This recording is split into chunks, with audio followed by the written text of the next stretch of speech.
Well, I think, when I was thinking about this question, I mean, my first response was that I think it makes sense. I think building businesses around your passions makes sense. And I think mixing personal passion with professional discipline usually, hopefully, results in a rewarding experience.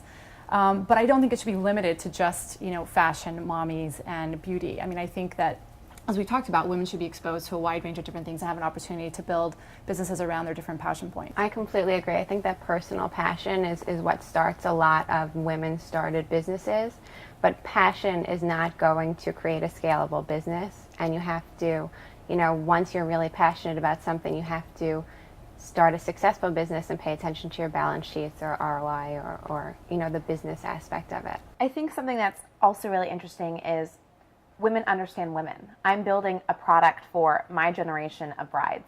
I feel like I have better insight than maybe a male would as to what 27-year-old, 28-year-old brides are thinking.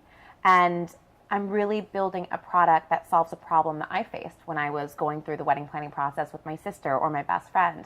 And so I think that by building products that solve problems that you have personally experienced and really feeling those pain points, you will be able to better build a product that solves that problem. And we can't forget that women are actually the consumers. Mm-hmm. To this day, women drive the consumption in this country. So if you're talking about a footwear, or you're talking about weddings and what we need to buy for there, or you're talking about what parenting toys we buy or formula we use or baby Bjorns or whatever it happens to be, women are driving those purchase decisions, with the exception of the men who are starting to come in to be the stay-at-home dads, yes, which I'm all for.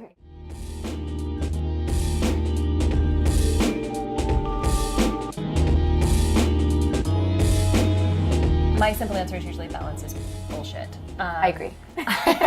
I think when you're, especially as an entrepreneur, I think it's different when you're part of a large corporation and you're working within a large corporation. I think things are probably a little different, and I see that with my friends. But I think when you're an entrepreneur, this concept that you're going to be able to turn it off and turn it on, and especially I think with us, like starting business, at least for me, starting a business with my husband, we tried for a period of time to say, we get home, we're not going to talk about, yeah, right, come on.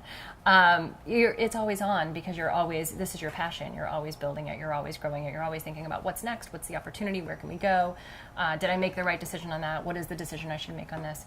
So trying to find balance actually becomes a matter of trying to find understanding within your own life of how you balance moments as opposed to trying to balance life. And I think the people who try to spend time and effort balancing their life to say Monday through Friday, 9 to 5 is when I work, and then after 5 o'clock I'm with my family and that's dedicated family time and I'm turning my phone off, God bless you if you can do it. We weren't able to. And so what I find is I'm spending 10 minutes with my daughter doing an arts and crafts project and saying, okay, mommy needs to sit on her computer for another 10 minutes and that's our trade-off. But I actually think that's a good thing for her. Another thing that's always kind of bothered me is the conversation around, can women have it all? Right. And I feel like, can men have it all? I feel like today, more and more men, at least my husband, I think, feels like he's taking on a lot more work at home. We're running a business together. And it's very much, we're both in it together. And I think he's also trying to balance it and find those moments.